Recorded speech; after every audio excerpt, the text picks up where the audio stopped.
Hello everyone, welcome to the channel the UTC. The UTC ચેનલમાં હું મનીષ પરમાર આપ સૌનું હાર્દિક સ્વાગત કરું છું. તો જે વિદ્યાર્થીઓએ મિકેનિકલ એન્જિનિયરિંગ કરેલું છે તેવા વિદ્યાર્થીઓ માટે ખૂબ જ સારા ન્યૂઝ છે. GSSB પર એક અપડેટ આવી છે કે જેમાં એક વેકેન્સી બહાર પડી છે. તો એ વેકેન્સી શું છે, કોણ એમાં ભરી શકે, બરાબર, ત્યારબાદ શું એક્ઝામ પેટર્ન છે, શું પગાર ધોરણ છે, એ બધી જ વસ્તુની ડિસ્કશન આ વિડીયોમાં આપણે કરીશું. તો સૌ પ્રથમ જે વિદ્યાર્થીઓ ચેનલ પર નવા હોય, વિડીયો ફર્સ્ટ ટાઈમ જોઈ રહ્યા હોય આ પ્લેટફોર્મ પર, તો ચેનલને સબસ્ક્રાઇબ કરી દો અને બેલ આઇકન પ્રેસ કરી દો, કારણ કે બધી જ એક્ઝામ જે તમારા રિલેટેડ છે તેની અપડેટ તમને આ ચેનલ પર મળતી રહેશે. ઓકે, તો વિડીયોને સ્ટાર્ટ કરીએ. એડિશનલ આસિસ્ટન્ટ એન્જિનિયર મિકેનિકલ 2025 ભરતી જાહેર, અને જે વિભાગ છે નર્મદા જળ સંપત્તિ, પાણી પુરવઠા અને કલ્પસર વિભાગ. ઓકે, તો આ વિભાગ માટે વેકેન્સી બહાર પડી છે. તો આપણે ઓફિશિયલ વેબસાઇટ પર જઈને આખી નોટિફિકેશન આપણે જોઈશું. તો તમે અહીંયા જોઈ શકો, જે વેબસાઇટ છે GSSBgujarat.gov.in, કે જેની અંદર ડાયરેક્ટ રિક્રુટમેન્ટમાં જવાનું છે આપણે. ઓકે, અને એની અંદર જે જાહેરાત, ઓકે, એમાં તમે જોશો તો 25/8/2025 એટલે કે હમણાં વિગતવાર જાહેરાત, બરાબર, 4 વેકેન્સી બહાર પડી છે, કે જેમાં અધિક મદદનીશ ઇજનેર યાંત્રિક વર્ગ 3, બરાબર છે, એટલે કે મિકેનિકલ એન્જિનિયર. એની પીડીએફ તમે અહીંયાથી જોઈ શકો. હું એ ઓલરેડી ડાઉનલોડ કરી લીધેલી છે. હવે આની અંદર જે પીડીએફ છે એમાં આપણને જે ઇમ્પોર્ટન્ટ વસ્તુ છે, કોણ ભરી શકે, શું પગાર ધોરણ છે, ક્યારથી ફોર્મ ભરવાના સ્ટાર્ટ થશે, એ બધી જ વસ્તુની ડિસ્કશન આપણે કરીએ. તો જોઈએ, ગુજરાત ગૌણ સેવા પસંદગી મંડળ, પહેલો માર્ગ કર્મયોગી ભવન, ગાંધીનગર. ઓકે, જાહેરાત ક્રમાંક છે 348/2025 348, રાઈટ. અધિક મદદનીશ ઇજનેર એટલે કે એડિશનલ આસિસ્ટન્ટ એન્જિનિયર યાંત્રિક એટલે કે મિકેનિકલ ક્લાસ 3 વર્ગ 3, બરાબર, અંગેની વિગતવાર સૂચનાઓ. હવે એની અંદર જોઈએ, જો તમને અહીંયા દેખાતું હોય તો, ગુજરાત ગૌણ સેવા પસંદગી મંડળ ગાંધીનગર દ્વારા નર્મદા જળ સંપત્તિ, પાણી પુરવઠા અને કલ્પસર વિભાગના નિયંત્રણ હેઠળની અધિક મદદનીશ ઇજનેર યાંત્રિક વર્ગ 3 સંવર્ગની કુલ 15 જગ્યાઓ, બરાબર, ટોટલ વેકેન્સી કેટલી છે? 15. 15 જગ્યાઓ સ્પર્ધાત્મક પરીક્ષા મારફતે સીધી ભરતીથી ભરવા માટેની પ્રક્રિયામાં પસંદગી યાદી તૈયાર કરવા માટે ઉમેદવારો પાસેથી ઓજસ વેબસાઇટ મારફત ઓનલાઈન અરજીપત્રક મંગાવવામાં આવે છે. આ માટે ઉમેદવારોએ ojas.gujarat.gov.in વેબસાઇટ પર તારીખ 28/8/2025 એટલે 28 ઓગસ્ટ 2025 ના બપોરે 2 વાગ્યાથી 11/9/2025 એટલે કે 11 સપ્ટેમ્બર 2025 ના રાત્રે 11:59 કલાક સુધી દરમિયાન ઓનલાઈન અરજી કરવાની રહેશે. ઓકે, એટલે અહીંયા પહેલા તો સૌપ્રથમ જે સમયગાળો છે, બરાબર, સમયગાળો કયો છે? 28/8/2025 થી 11 સપ્ટેમ્બર 2025, બરાબર. એટલે આ ખાસ ધ્યાન રાખવાનું છે કે કયો સમયગાળો છે. ચાલો ત્યાર પછી આગળ વધીએ. જોજો, જે વસ્તુ ઇમ્પોર્ટન્ટ છે તેની જ આપણે ડિસ્કશન કરીએ, ખોટી વિગત ભરવી નહીં, એ બધી વસ્તુ લખેલું છે. તો આપણે જઈએ આગળ. ચાલો, જગ્યાની વિગત, જે 15 વેકેન્સી છે, ખાસ અહીંયા ધ્યાન આપવાનું છે. જે કેટેગરી વાઇઝ કેટલી જગ્યા છે તેના વિશે આપણે કીધેલું છે. તો અહીંયા જોઈએ શું છે. સંવર્ગવાર જગ્યાની વિગતો નીચે મુજબ છે. કુલ જગ્યા કેટલી છે? 15. એ તો આપણે કીધું કે 15 જગ્યા છે ટોટલ, બરાબર છે. એમાં બિન અનામત સામાન્ય જનરલ કેટેગરી 11, આર્થિક રીતે નબળા વર્ગ EWS કેટેગરી 2, SC અનુસૂચિત જાતિ 1, અનુસૂચિત જનજાતિ 1, શારીરિક રીતે શૈક્ષણિક પછાત વર્ગ એટલે કે SC BC ની કોઈ વેકેન્સી નથી. અને કક્ષાવાર જગ્યાઓ પૈકી મહિલાઓ માટે અનામત જગ્યા, આમાંથી જે મહિલાઓ માટે અનામત જગ્યા પણ આપેલી છે અહીંયા કેટેગરી વાઇઝ તમે જોઈ શકો, જેમાં બિન અનામત સામાન્ય જનરલ કેટેગરી માટે જ છે. અને કુલ જગ્યાઓ પૈકી અનામત મતલબ કે ફિઝિકલ હેન્ડીકેપ વિદ્યાર્થીઓ માટેની વેકેન્સી છે. ઓકે, એટલે તમારે જે કેટેગરી હોય એમાં કેટલી પોસ્ટ છે એટલે તમારે ધ્યાનમાં રાખવાની છે. આ વાત થઈ ગઈ વેકેન્સી કેટેગરી વાઇઝ કેટલી છે, મતલબ કે કેટલી પોસ્ટ છે, રાઈટ. પછી આની અંદર એવું લીધેલું છે કે એક કરતા વધારે શિફ્ટ હશે તો નોર્મલાઇઝ માર્ક ને બધું આવશે, પણ એ હમણાં આપણે ઇમ્પોર્ટન્ટ નથી. જે વસ્તુ ઇમ્પોર્ટન્ટ છે એના વિશે ડિસ્કશન કરીએ. ચાલો, દિવ્યાંગતા ધરાવતા છે વિદ્યાર્થીઓ એટલે કે ફિઝિકલ હેન્ડીકેપ છે તેવા વિદ્યાર્થીઓ માટે આ કેટેગરી આપેલી છે, બરાબર. એ પણ તમારે ખાસ વાંચી લેવી. આગળ જઈએ. નાગરિકત્વ એ તો બધાને ખ્યાલ હશે. વય મર્યાદા, અરજી કરવાની છેલ્લી તારીખ ઉમેદવારની ઉંમર 18 વર્ષથી ઓછી નહીં અને 33 વર્ષથી વધુ હોવી જોઈએ નહીં. એટલે 18 થી 33 વર્ષના કેન્ડિડેટ આ વેકેન્સી માટે એપ્લાય કરી શકશે. આ એજ લિમિટ છે. ઓકે, હવે એના મુજબ ત્યાર પછી કેટેગરી વાઇઝ, જેમ કે મહિલા માટે, SC ST માટે જે તમારી કેટેગરી લાગુ પડતી હોય આમાંથી, તેમાં તમને એજમાં છૂટછાટ મળવા પાત્ર છે. બરાબર, એટલે આ વસ્તુ ખાસ ધ્યાનમાં જોઈ લેવું.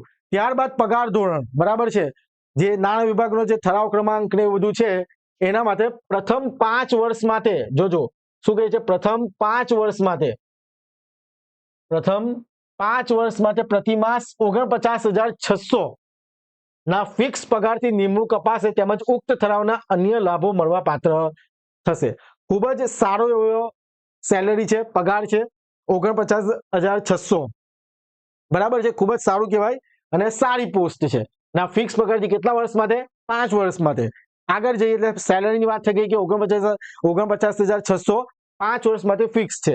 પછી જે સ્કેલ છે 7મા પગાર પંચને ને પછી બધું જે છે એ નિયમ પ્રમાણે થશે. પણ આપણે હમણાં હાલમાં ધ્યાન રાખીએ કે 49,600 ફિક્સ પે છે. રાઈટ, ચાલો શૈક્ષણિક લાયકાતની વિગતો અહીંયા ધ્યાન આપવા જેવી બાબત છે.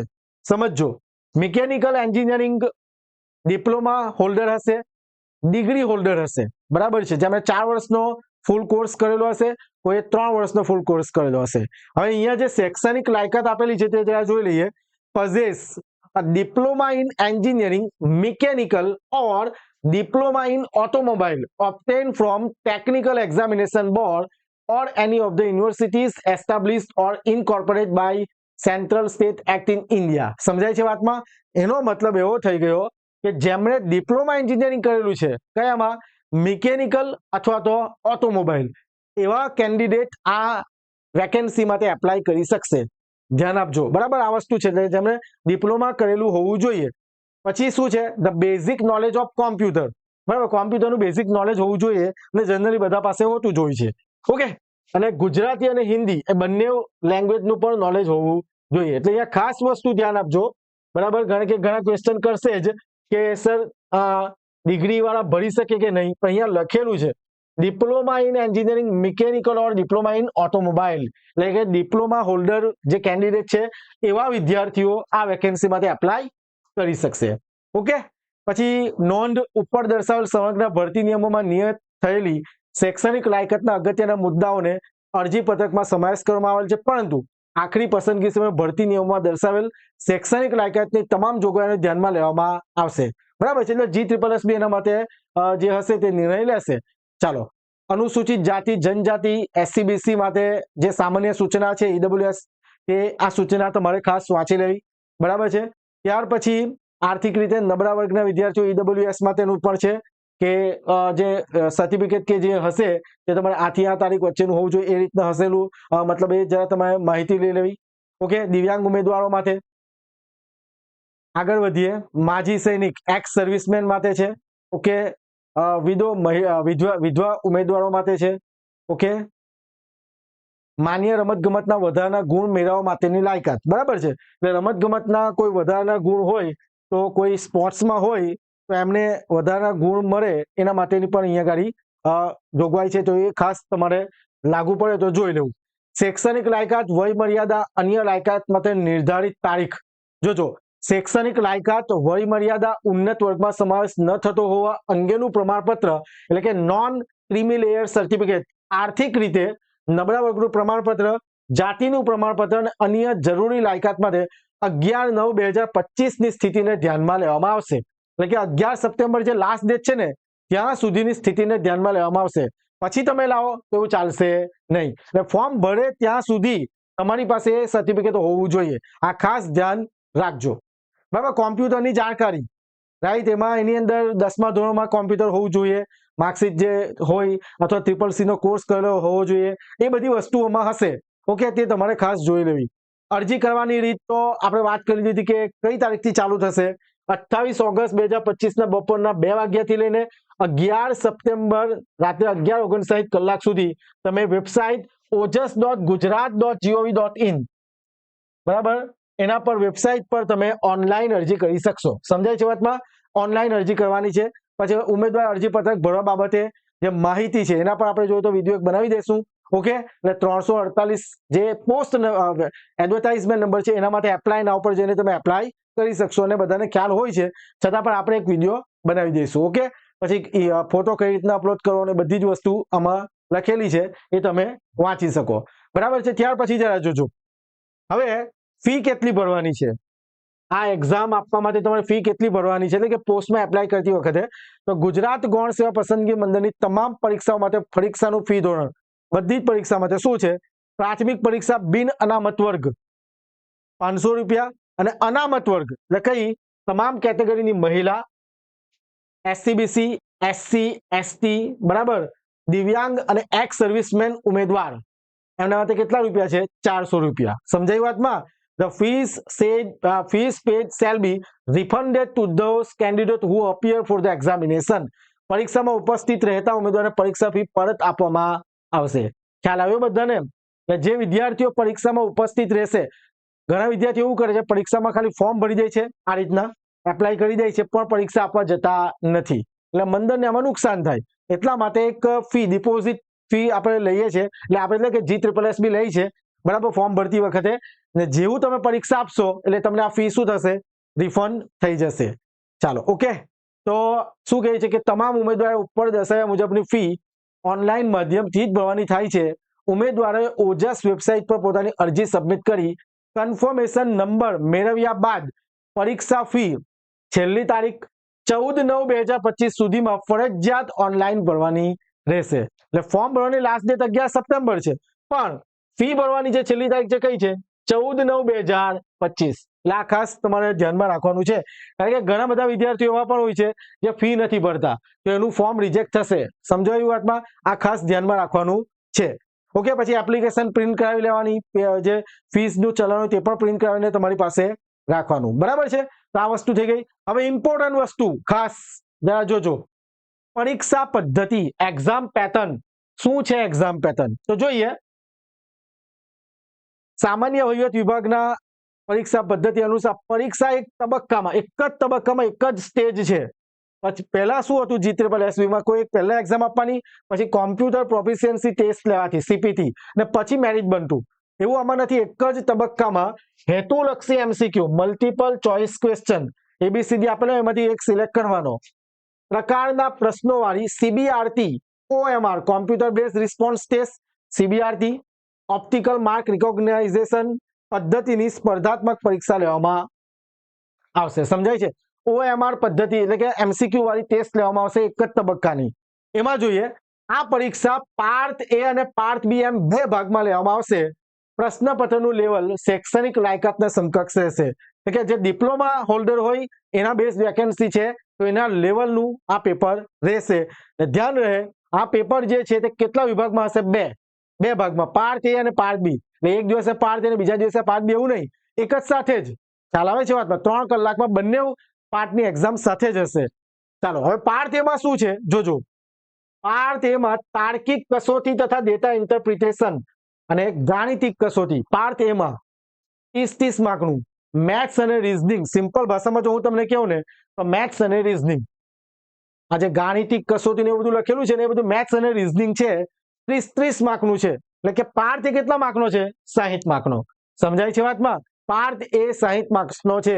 તો ઘણા બધા વિદ્યાર્થીઓ એક્ઝામ તો આપી હશે, એમને આઈડિયા હશે જ, પણ જો કોઈ વિદ્યાર્થી પહેલી વાર તૈયારી કરી રહ્યો છે તો એના માટે આ બધી માહિતી આપણે આપતા છે. એટલે પાર્ટ A કેટલા માર્કનો? 60 માર્કનો લખેલું છે અહીંયા. અને પાર્ટ B જરા જોજો, એની અંદર ભારતનું બંધારણ, વર્તમાન પ્રવાહો એટલે કે કરંટ અફેર્સ, ગુજરાતી અને અંગ્રેજી કોમ્પ્રિહેન્શન એટલે કે ફકરા પરથી જવાબ લખવાના, બરાબર, જે તમે સ્કૂલમાં જોયું જ હશે, આપણે વિડીયો પણ યુટ્યુબ પર બનાવેલો છે, જોઈ લેવાનું. ભારતનું બંધારણ, કરંટ અફેર, ગુજરાતી અંગ્રેજી કોમ્પ્રિહેન્શન કેટલા માર્કનું? 30 આ પાર્ટ B માં. અને સંબંધિત વિષય અને તેની ઉપયોગિતાને લગતા પ્રશ્નો એ કેટલા માર્કનું? 120. આમ કુલ કેટલા માર્કનું છે? 150 માર્ક્સનું પેપર છે. સમજાય છે વાતમાં? Part B. ખ્યાલ આવે વાતમાં? એમાં તમારે મિકેનિકલ અને ઓટોમોબાઈલને રિલેટેડ જે પણ સબ્જેક્ટ છે એ બધાનું તમારે 120 માર્કનું ટેકનિકલ આવશે અને 30 માર્કનું બંધારણ, કરંટ અફેર, ગુજરાતી અંગ્રેજી કોમ્પ્રિહેન્શન. આમ કેટલા માર્કની પરીક્ષા થઈ? આ 60. પાર્ટ એ અને બી કેટલો 150. આમ 210 માર્ક્સનું પહેલું એટલે કે એક પેપર થશે. સમજાય છે વાતમાં? કેટલા માર્કનું? 210 માર્ક્સનું પેપર થશે પાર્ટ એ અને પાર્ટ બી થઈને. સમજાય છે વાતમાં? હવે આની અંદર જરા જોજો, નોંધ અભ્યાસક્રમની વિષય વસ્તુ નિયત કરી શૈક્ષણિક લાયકાત મુજબ રહેશે. પાર્ટ એમાં કુલ 60 પ્રશ્ન, પાર્ટ બી માં કુલ 150 પ્રશ્નો, એમ 210 પ્રશ્નો પૂછવામાં આવશે. કુલ કેટલા? 210. ઓકે, ચાલો જોજો.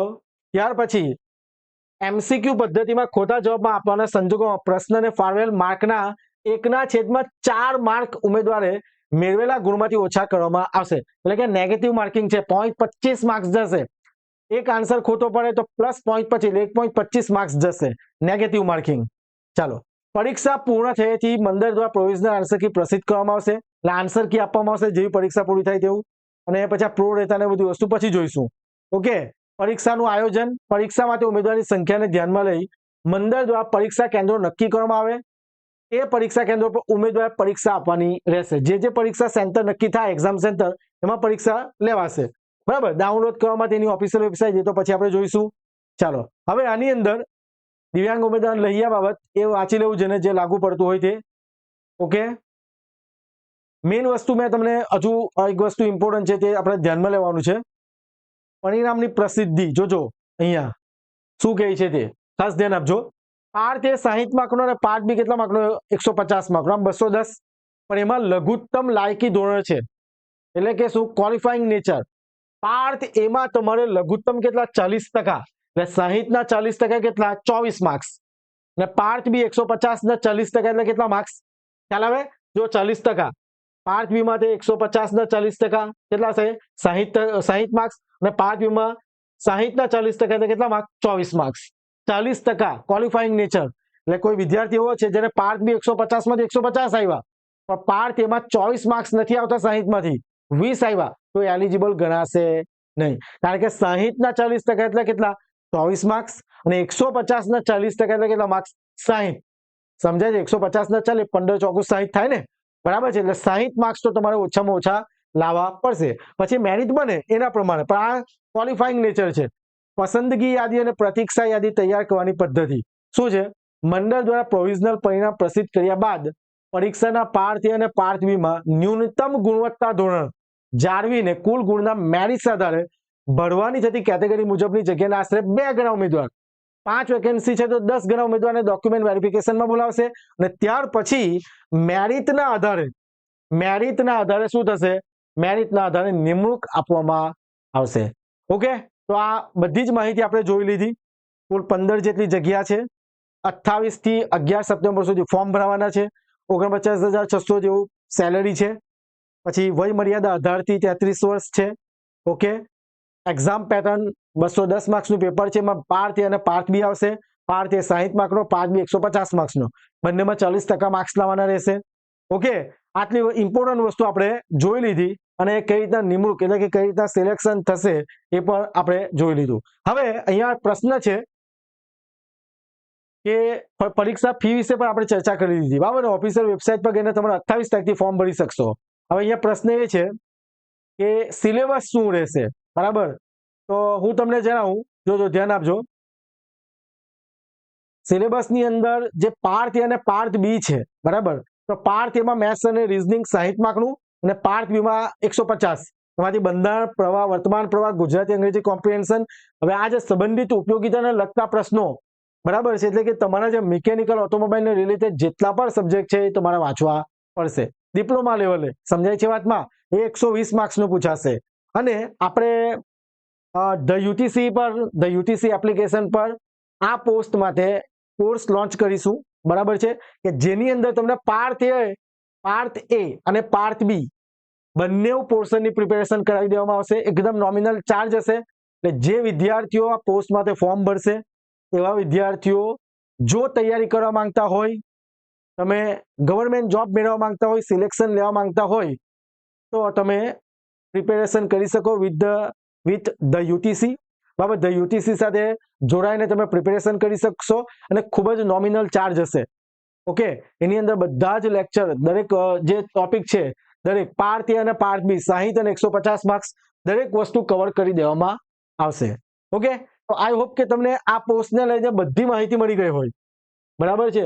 છતાં પણ જો તમને કોઈ ક્વેશ્ચન હોય, કન્ફ્યુઝન થતી હોય કઈ, તો તમે મને મોબાઈલ નંબર 6354999091 પર તમે મને કોલ કરીને માહિતી પૂછી શકો છો.